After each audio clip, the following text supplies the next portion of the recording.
I built my parents' business for 8 years. At my brother's wedding, Dad signed it over to him. I didn't argue.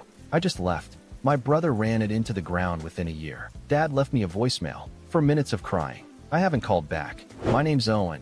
I'm 34, and I want to tell you about the time my father cried on a voicemail for 4 straight minutes. I know that sounds like something you'd skip past, but trust me, the context is what makes it. Because 6 months before that voicemail, the same man looked me in the eye at my brother's wedding reception and handed everything I'd built to someone who couldn't manage a lemonade stand without running out of cups. But I'm getting ahead of myself. Let me start from the beginning. I grew up in Prescott, Arizona. Small town, big sky. The kind of place where everyone knows your truck before they know your name. My dad, Hank, owned a custom cabinetry and millwork shop called Callahan & Sons. And yeah, that Sons was plural on purpose. He started the business when I was about 12 and my younger brother, Griffin, was 9. From the day that sign went up, my dad talked about the two of us taking it over someday, like it was destiny. Like it was already written in stone somewhere, and we were just waiting to grow into it. Here's the thing about Griffin and me. We're about as different as two people who share DNA can be. I was the quiet one. I liked working with my hands, liked the smell of fresh-cut oak, liked the satisfaction of seeing a set of cabinets go from a stack of lumber to something beautiful that a family would use every day. Griffin was the social one, the charmer, the one who could walk into a room and have everyone laughing within 5 minutes. He played baseball in high school, dated the homecoming queen, got a business degree from Arizona State that he mostly used to throw better tailgate parties. I dropped out of community college after 1 semester because I already knew what I wanted to do. I wanted to build things. I started working at the shop full-time when I was 19. Not part-time, not summers, full-time. I learned every machine, every technique, every supplier relationship. By the time I was 22, I was running jobs on my own. By 25, I was basically managing the production floor while my dad handled sales and client meetings. And let me tell you, I loved it. I loved waking up at 5 in the morning and driving to the shop before the sun came up. I loved the sound of the table saw kicking on. I loved that my dad and I had this thing together, this business that we were building side by side. Griffin, meanwhile, was doing what Griffin always did. He bounced around, sold insurance for a while, tried real estate, worked at a car dealership for about 8 months before he decided that was beneath him. Every Thanksgiving he'd show up with a new girlfriend and a new career plan, and my mom, Jolene, would beam at him like he'd just discovered fire. Meanwhile, I'd be sitting there with sawdust still in my hair, and she'd ask me if I'd thought about going back to school. I'm not bitter about that. Okay, maybe I'm a little bitter. But the point is, Griffin was the golden child. Always had been. He had this way of making everything he did sound more impressive than it was. He'd sell 3 houses in a year and talk about it like he'd conquered Wall Street. I'd increase our shop revenue by 40% and my dad would nod and say, "Good work, bud." When I was 26, I convinced my dad to expand into kitchen remodeling, not just cabinetry. Full-service design, installation, the works. It took some persuading because Hank was old school and cautious, but I put together a business plan, found a couple of subcontractors we could partner with, and landed our first full kitchen job within 2 months. That decision tripled our revenue over the next 3 years. Tripled it. We went from a small shop doing maybe $300,000 a year to pulling in close to $1 million. I hired for more guys. I redesigned our workflow. I built relationships with builders and interior designers all over Yavapai County. I was working 60-hour weeks, and I didn't care because I was building something that mattered. My dad started talking about retirement around the time I turned 30. Nothing formal, just comments here and there. He'd say things like, "One of these days I'm gonna let you boys handle all this and go fishing." And I'd smile because I figured that was the plan. I was already handling most of it anyway. The boys part always nagged at me a little, but I told myself it was just a figure of speech. Griffin hadn't set foot in the shop in years except to grab a beer from the mini fridge in the break room. Then Griffin got engaged to a woman named Sutton. Sutton was nice enough, came from money, had opinions about everything from granite countertops to global politics. The engagement seemed to flip a switch in Griffin. Suddenly he was talking about settling down, putting down roots, finding something stable. And wouldn't you know it, right around that time, he started showing up at the shop. At first it was just a couple hours a week. He'd come in wearing khakis and a button-down like he was visiting a zoo. ask a few questions, shake hands with the guys. My dad ate it up. He'd walk Griffin around, introducing him to clients like he was the prodigal son returning. Meanwhile, I was in the back actually building the cabinets those clients were paying for. But sure, let's give Griffin the tour. I told myself it was fine. I told myself there was room for both of us. Griffin could handle sales or marketing or client relations, and I'd keep doing what I did best. We'd be Callahan and Sons for real. I even sat down with Griffin one night over beers and tried to talk about how we could divide responsibilities. He nodded along, said all the right things, told me he respected everything I'd done. And I believed him, because he was my brother, and despite everything, I love the guy. The wedding was set for October. Beautiful venue up near Sedona, red rocks in the background, the whole 9 yards. Sutton's family paid for most of it, which was good because it was the kind of wedding that costs more than some people's houses.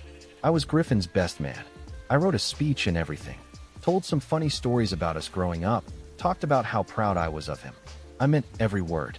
The reception was at this gorgeous lodge with floor-to-ceiling windows overlooking the canyon. About 200 people, open bar, a band that actually knew how to play. It was a great party. I was having a good time. I brought my girlfriend, Waverly, who I'd been with for about a year at that point, and we were dancing and laughing and everything felt right. Then my dad tapped me on the shoulder and asked if I could come outside for a minute.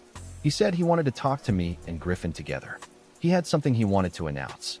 I figured it was the retirement thing. Maybe he was going to make it official, announce that he was handing the reins over to us. I was actually excited. I followed him out to this little patio area where Griffin and Sutton were already standing with glasses of champagne. My dad had this look on his face, the one he gets when he thinks he's about to do something generous. He pulled out a folder, and inside that folder was a transfer of ownership agreement for Callahan and Sons. He'd had a lawyer draw it up and everything. He gave a little speech about legacy and family and how proud he was. And then he handed the folder to Griffin. Just Griffin. Sole ownership. Every share, every asset, the building, the equipment, the client list, the name. All of it. Signed, notarized, done. He didn't even look at me when he did it. I stood there. That's all I did for what felt like a full minute.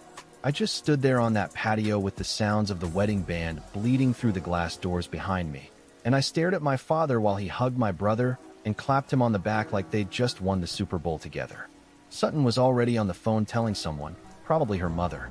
Griffin was grinning that grin of his, the one that made everyone in the room feel like they were lucky to be near him. And me. I was standing 3 feet away with my hands at my sides, trying to figure out if I'd somehow misunderstood what just happened. I hadn't misunderstood. "Dad," I said. My voice came out quieter than I expected. "What about me?" Hank turned to me, and I could see it in his eyes. He'd rehearsed this part. He'd known I was going to ask, and he'd prepared an answer the way you prepare for an awkward question in a job interview. "Owen, this is about giving Griffin a foundation," he said. "You've always been solid. You don't need a hand up. Griffin needs this. He needs something to anchor him." I blinked at him. "I built that business, Dad. I grew it. I'm the one who's been there every single day for 8 years. And I appreciate that more than you know," he said. "But Griffin is ready now. He's got Sutton. He's settling down. This is his chance to step up. And you'll still be there. You'll still be doing what you do." "Doing what I do?" I repeated. "Working for Griffin." My dad shifted his weight. "Working with Griffin. It's a family business, Owen. It's not about titles." Except he'd just given Griffin the only title that mattered. Owner. The one word that meant everything. The one that said, "This is mine, and you're just here."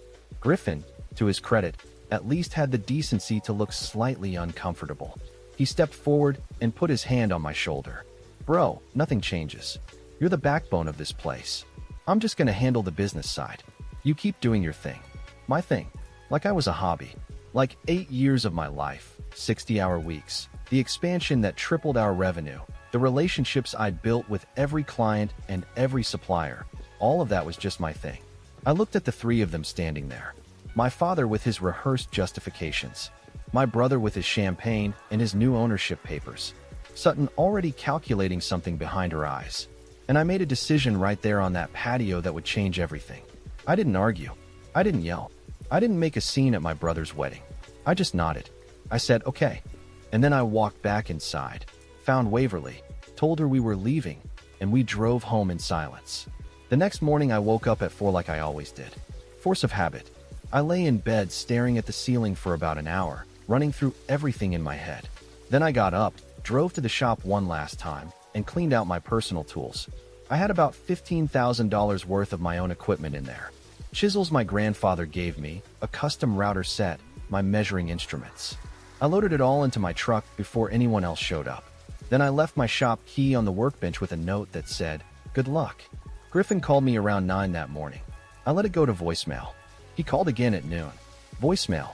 My dad called it too. Voicemail. My mom called at 6 and left a message that said, and I quote, "Owen, stop being dramatic. Your father did what he thought was best. Come to dinner on Sunday and we'll talk about it like adults." I did not go to dinner on Sunday. Instead, I spent that week doing something I should have done years ago. I wrote out everything on a legal pad. Every client relationship, every design, every process, every supplier contact that existed because of me. Then I called a buddy named Deacon who practiced business law in Flagstaff. I asked one question. If I leave and start my own shop, what can they do about it? Deacon's answer was beautiful. Nothing. You never signed a non-compete.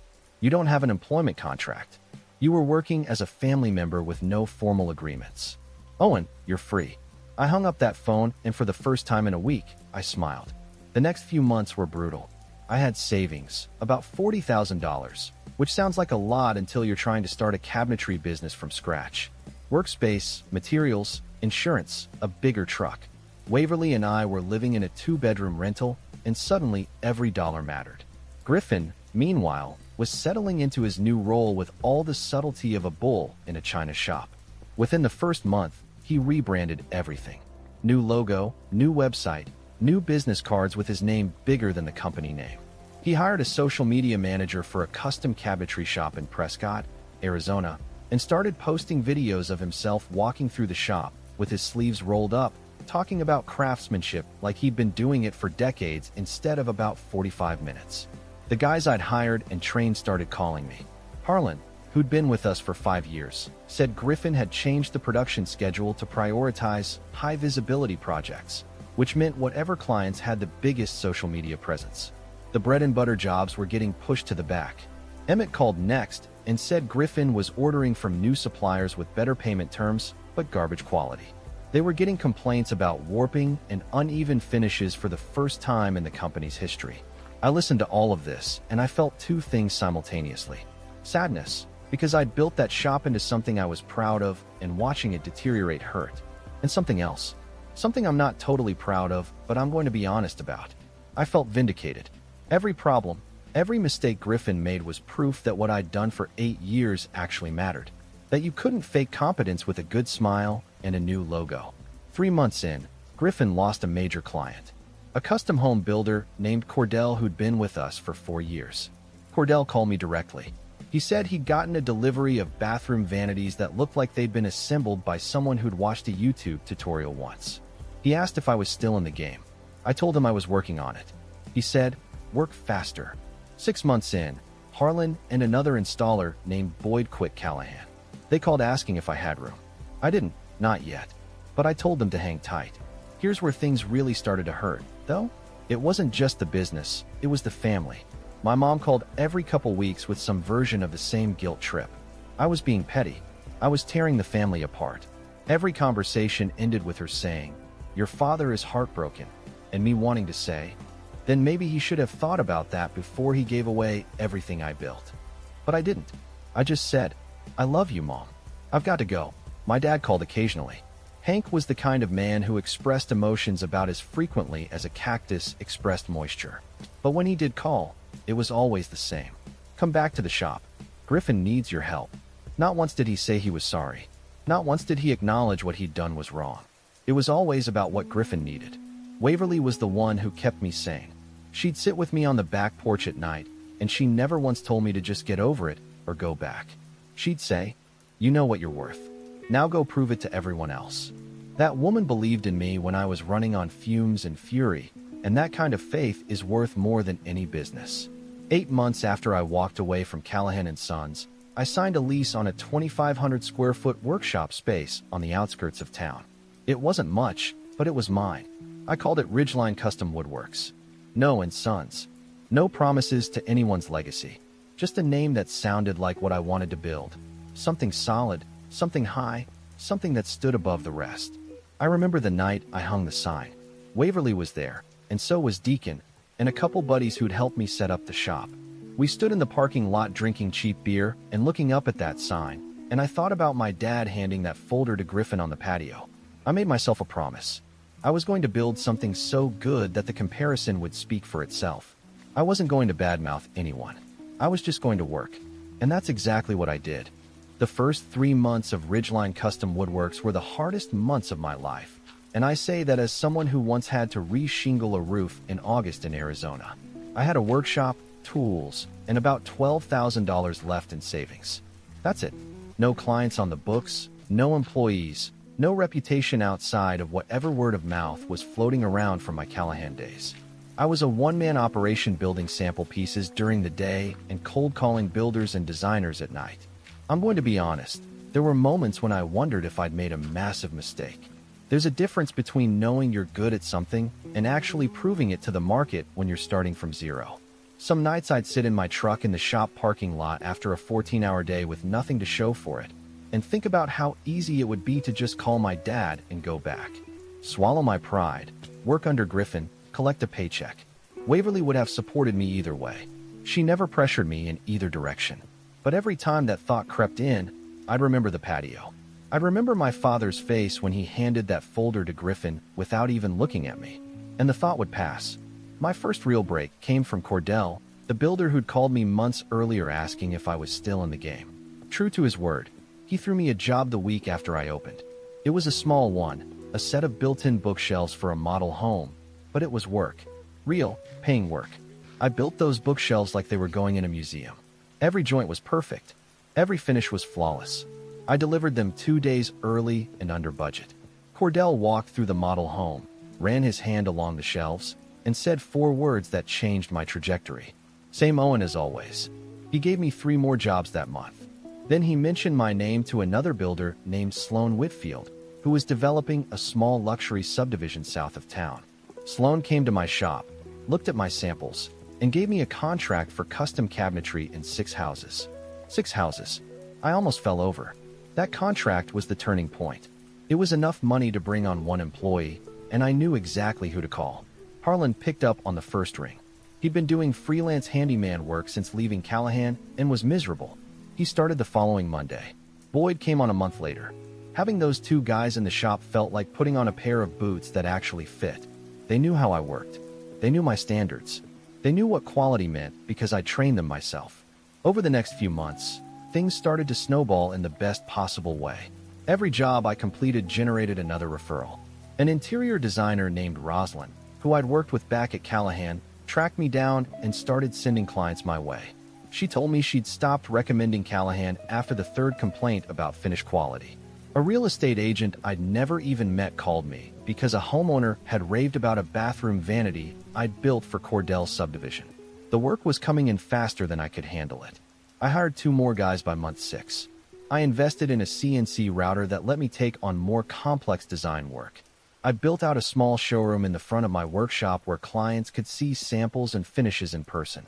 Waverly helped me design the space, and she had a gift for it. She made a 2,500 square foot industrial shop look warm and professional and inviting. People would walk in and immediately feel like they were dealing with someone who cared about the details. Because I did. Meanwhile, I was getting reports from the Callahan side that were increasingly grim. Griffin had burned through Cordell's replacement within 2 months. He'd taken on a major restaurant renovation downtown and blown the deadline by 6 weeks, which resulted in a penalty clause that cost the company about $30,000. He'd fired Emmett over some petty disagreement about scheduling and lost one of the best finished carpenters in the county. And the social media thing had become a running joke in the local trades community. Griffin was posting more content about the business than he was actually doing business. I want to be clear about something. I didn't enjoy watching Callahan fail. That shop had my fingerprints all over it. I'd poured 8 years of my life into those walls. Every time I heard about another lost client or another quality complaint, it was like hearing about a house you used to live in slowly falling apart. It didn't matter that I wasn't the one living there anymore. It still stung. But I also couldn't deny that there was a lesson being taught. and it wasn't one I was delivering. It was just reality. Running a custom woodworking shop isn't about branding and social media presence. It's about knowing your materials, respecting your timelines, and building things that last. Griffin had the first part of the equation, the image, and none of the substance. And substance is what keeps clients coming back. Around month 8, something happened that I wasn't expecting. My mom showed up at my shop. No warning, no phone call, just Jolene walking through my front door on a Wednesday afternoon with her purse over her shoulder and a look on her face like she'd just driven past a car accident and couldn't decide if she was concerned or angry. She looked around the showroom, touched a few samples, and then turned to me and said, "This is nice, Owen." "Thanks, Mom. Your father doesn't know I'm here." "Okay." She sat down in one of the chairs Waverly had picked out, and she looked tired. Not physically tired, but the kind of tired that comes from holding something together that keeps trying to fall apart. "Griffin is struggling," she said. "The business isn't doing well. He won't admit it, but I can see the stress on his face. Your father sees it too, but he won't say anything because that would mean admitting he made a mistake." I leaned against my workbench and crossed my arms. "Mom, I'm sorry Griffin is struggling, but I don't know what you want me to do about it. Come back. Help him. You two could run it together." Dad gave it to Griffin. "All of it. There's no together in sole ownership." "Owen, don't be stubborn."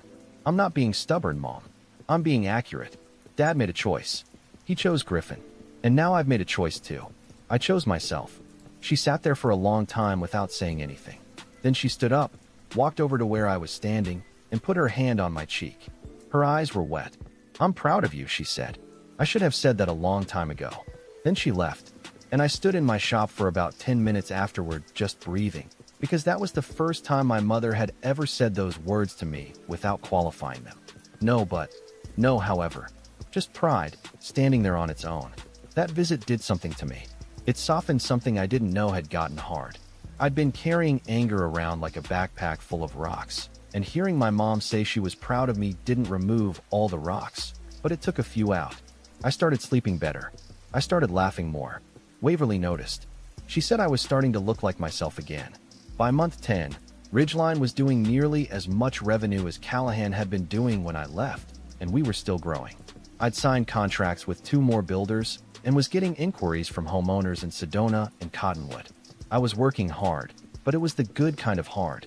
The kind where you're building something that's yours, something nobody can take away because you earned every inch of it. Waverly and I talked about the future for the first time in a while. Not just surviving, but planning. We talked about buying a house. We talked about hiring a dedicated salesperson so I could spend more time in the shop. We talked about eventually opening a second location. For the first time in over a year, I felt like I was standing on solid ground instead of balancing on a tightrope. The rocks in the backpack were getting lighter, but there were still a few left. Because I knew, somewhere in the back of my mind, that the thing with my dad wasn't finished. Griffin's situation was getting worse by the week, and my father was the kind of man who'd rather chew glass than admit he was wrong. Something was going to give. I just didn't know when. Turns out, it wouldn't be long. 11 months after I walked away from Callahan & Sons, I got a phone call that set the dominoes falling. It was from Sloan Whitfield, the developer who'd given me my first big contract. She was sitting on a new project, a 12-unit luxury townhome development on the north side of Prescott, and she wanted Ridgeline to handle all the custom cabinetry, built-ins, and millwork for every unit. We're talking about a contract worth roughly $400,000 spread over 18 months. It was the single biggest opportunity I'd ever been offered. I met Sloan at her office that Friday.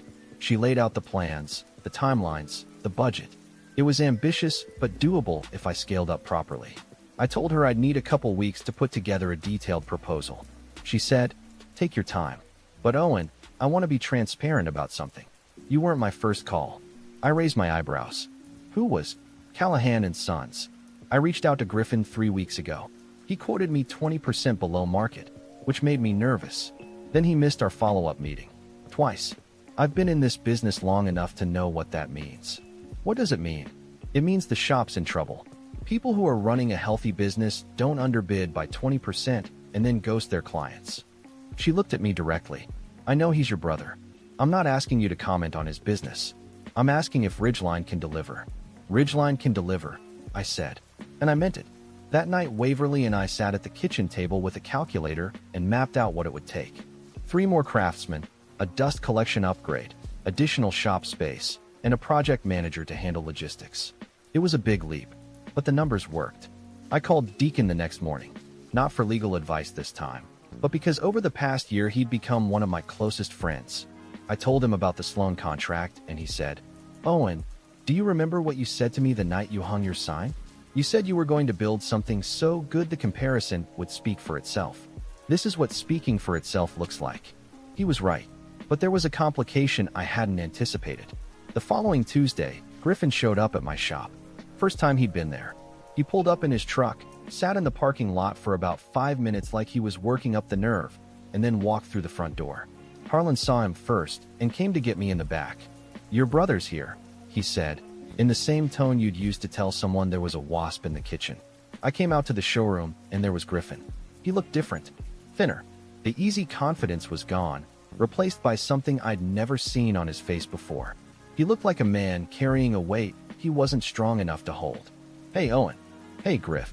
He looked around the showroom, touched the edge of a walnut display cabinet I'd built as a sample piece, nodded slowly. "This is really nice, man." "Thanks." Long pause. He shoved his hands in his pockets. "Look, I'm not going to pretend I'm here for a social visit. The business is in trouble. I've lost about half our client base. Emmett's gone, and 2 other guys left last month. I'm behind on 3 projects, and I just got hit with a complaint from the contractor's board about the restaurant job." I waited. I didn't say anything. I just let him talk. "I need help, Owen. I need you to come back. We can restructure, make you a partner, give you equity. Whatever you want. Just please come back and help me fix this." I leaned against the counter and looked at my brother. Really looked at him. Past the thin face and the tired eyes and the desperation. I looked at the guy who'd stood on that patio 10 months ago holding a champagne glass while our father handed him everything I'd built. The guy who'd said, "Nothing changes, bro." The guy who'd taken my life's work and run it into the ground because he thought running a business was about logos and Instagram reels. "Griffin, let me ask you something. In the 10 months since you took over, did you ever once call me to ask how I ran production? How I scheduled jobs? How I managed quality control? How I maintained supplier relationships?" He stared at the floor. "No. Did you ever look at the systems I put in place? The workflow charts? The client files? I changed a lot of that stuff early on." "I know you did. How'd that work out?" He didn't answer. "Griff, I'm not coming back to Callahan. That part of my life is over. But I'm not going to stand here and kick you while you're down, either. You're my brother. What I will tell you is this. You need to go talk to Harlan. Not to hire him back, because he works for me now and I'm not giving him up. But Harlan understands production management. Buy him dinner, ask him questions, actually listen to the answers. And you need to fire your social media manager and put that money toward a quality control person. And you need to call every client you've lost and apologize. Not make excuses. Apologize. Some of them will come back. Most won't. But the ones who do will respect you for it." Griffin looked up at me. His eyes were red. "Do you hate me?" That question hit me harder than I expected, because the honest answer was complicated. I didn't hate Griffin. I hated what had happened. I hated that my father had valued charm over competence, potential over proof, the son who showed up over the son who built up. But Griffin was still my brother. He was still the kid I'd taught to ride a bike in our driveway, the teenager who'd snuck me into my first concert, the guy who'd called me crying when his first real girlfriend broke up with him. "No, Griff, I don't hate you, but I can't save you from this. You have to figure it out yourself." He nodded. He thanked me, and he left. That conversation lit a fire under me, but not in the way you might think. It wasn't about revenge or competition. It was about clarity. I didn't need my family's validation anymore. I just needed to keep building. Over the next 3 weeks, I put together the most detailed project proposal I'd ever written for Sloan's development. Material specifications, timeline benchmarks, quality assurance protocols, contingency plans. Waverly helped me design the presentation. Deacon reviewed the contract terms. I hired a project manager named Tully, a former general contractor who'd been looking for something less physically demanding after a back injury, and he was worth every penny from day one. When I presented the proposal to Sloan, she read through it in about 20 minutes, set it down, and said, "When can you start?" We shook hands. And just like that, Ridgeline Custom Woodworks had its first major contract. The news traveled fast. In a town like Prescott, word gets around when a big development chooses a shop, especially when that shop is barely a year old. Especially when the shop's owner is the brother of the guy who used to run the biggest cabinetry operation in town. People talked. I didn't. I just put my head down and got to work. I hired 3 new craftsmen that month and signed a lease on additional workspace. Tully built out a scheduling system that kept every project on track. Harlan trained the new guys the same way I'd trained him, with patience, precision, and zero tolerance for sloppy work. Boyd handled installations with the kind of care that made clients call me to say thank you, which in the construction world is about as rare as finding a unicorn in your living room. Everything was humming. The first units were on schedule. Sloan was happy. My team was happy. Waverly and I had made an offer on a house, a little 3-bedroom with a workshop out back that she was already planning to turn into a garden studio. Life was finally working. And then my dad called. It was a Thursday evening, just past 7. Waverly and I were eating dinner. I saw Dad on my phone screen and I let it ring. It went to voicemail. I figured it was the usual. Come back. Help Griffin. The family needs you. But I didn't listen to it that night. I put my phone on the counter and went back to my dinner. It wasn't until the next morning, sitting in my truck in the shop parking lot with a cup of coffee, that I played the voicemail. It was 4 minutes and 11 seconds long. And for the first 3 minutes, my father couldn't get a single word out. I sat in my truck and listened to my father cry. Not the kind of crying you do when you're a little sad. The kind that comes from somewhere deep, somewhere sealed off for years, and when it finally breaks open it takes everything with it. 3 minutes of breathing and sobbing and trying to start sentences that collapsed before they got anywhere. Then, around the 3-minute mark, he managed to speak. Owen, I'm so sorry, son. I did you wrong. I knew it when I did it, and I did it anyway because it was easier. It was easier to give it to Griffin because he was the one who needed it and you were the one who earned it. And I told myself that was the same thing, but it wasn't. You built that business with your hands and your time and your heart, and I gave it away like it was mine to give. And all I can think about is the look on your face on that patio. You didn't even argue. You just left. And that's what kills me.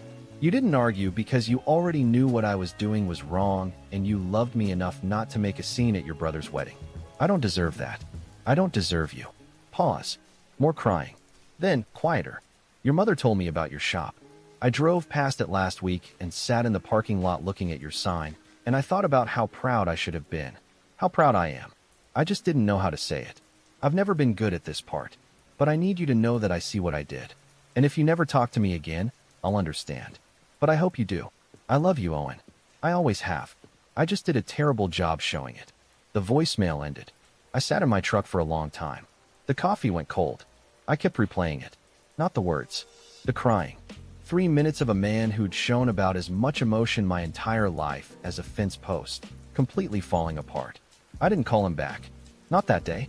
Not the next day. Not the next week. I know some of you are probably thinking I should have called him immediately.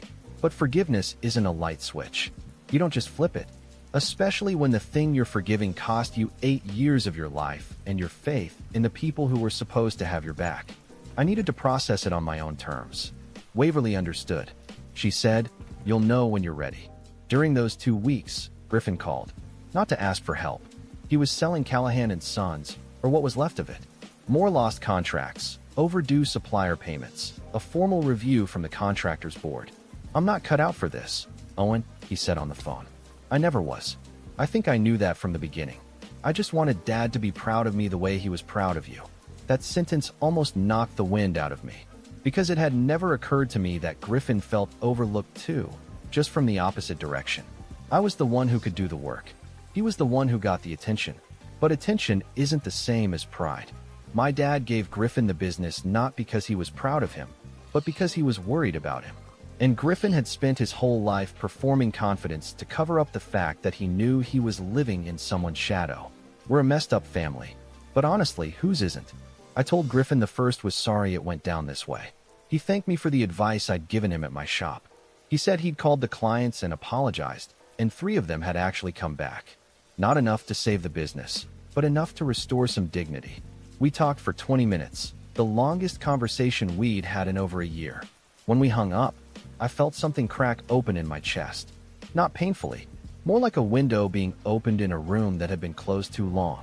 3 weeks after my dad left that voicemail, I drove to my parents' house on a Sunday morning. Waverly offered to come, but I told her this was something I needed to do alone.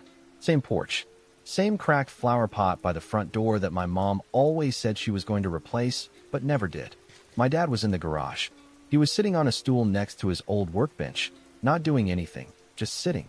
When he saw me walk in, he stood up so fast he almost knocked the stool over. "Owen." "Hey, Dad." Silence. The garage smelled like motor oil and old sawdust, the same way it always had. "I got your voicemail," I said. He nodded. His jaw was tight. He was trying to hold it together. "I'm not going to pretend that everything's fine," I said. "It's not. What you did hurt me in a way I don't have a complete vocabulary for yet.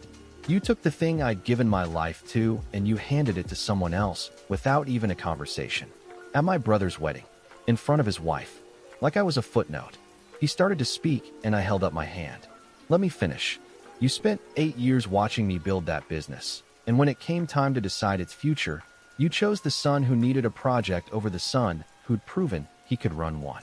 And the worst part wasn't that you chose Griffin. The worst part was that you didn't even talk to me about it. You just decided, and I found out at a wedding reception." Tears were running down his face. He didn't wipe them. He just stood there and took it. "But here's the other thing," I said. "I listened to your voicemail about 30 times. And I know that was real, because Hank Callahan does not cry. So those 4 minutes told me more than anything you could have planned to say." He let out a breath that sounded like it had been trapped in his chest for months. "I'm not going to hold this over you forever," I said. "I'm not going to bring it up every holiday or use it as ammunition. But I need you to understand that things are different now. I have my own business. It's doing well. I built it from nothing, and I'm proud of it. And I need you to be proud of it too. Not of Griffin's version of me. Not of what you wish I'd done. Of what I actually did." My dad walked across the garage and he hugged me. Not a quick hug. Not a backpat hug. He held on to me like he was afraid I'd disappear, and he said, "I'm proud of you, Owen. I've always been proud of you. I was just too stupid and too stubborn to show it." I let him hold on, and I hugged him back. And for the first time in over a year, I felt like someone's son again. That was 6 months ago. Ridgeline Custom Woodworks is thriving. We finished the first phase of Sloane's project ahead of schedule, and she's already talking about phase 2. I've got a team of 9. Cordell sends me so much work I've had to start a wait list. Rosalind practically markets for me for free because she knows every project we touch is going to be perfect. Griffin sold the Callahan assets, took a loss, but got out clean. He's in commercial real estate now, and honestly, he seems happier. He stopped trying to be something he wasn't, and it turns out he's actually pretty good at sales when he's not pretending to be a craftsman. We grab lunch about once a month. We don't talk about the business much. We talk about sports and Sutton's cooking and whether Dad's ever going to fix that cracked flower pot. My mom calls every Sunday. She asks about the shop, about Waverly, about when we're going to give her grandkids. She never brings up what happened unless I do. I appreciate that. My dad comes by the shop sometimes. He doesn't say much. He just walks around, looks at the work, nods. Last week he stopped in front of a set of custom kitchen cabinets I'd built for a home in Sedona, white oak with hand-rubbed oil finish, and he stood there for a solid minute. Then he looked at me and said, "That's the best work I've ever seen come out of any shop, including mine." Coming from Hank Callahan, that's the equivalent of a standing ovation. Waverly and I closed on the house. She's already planted tomatoes and converted the back workshop into a pottery studio. Life is good. Not perfect, not a fairy tale, but good. The kind of good you earn.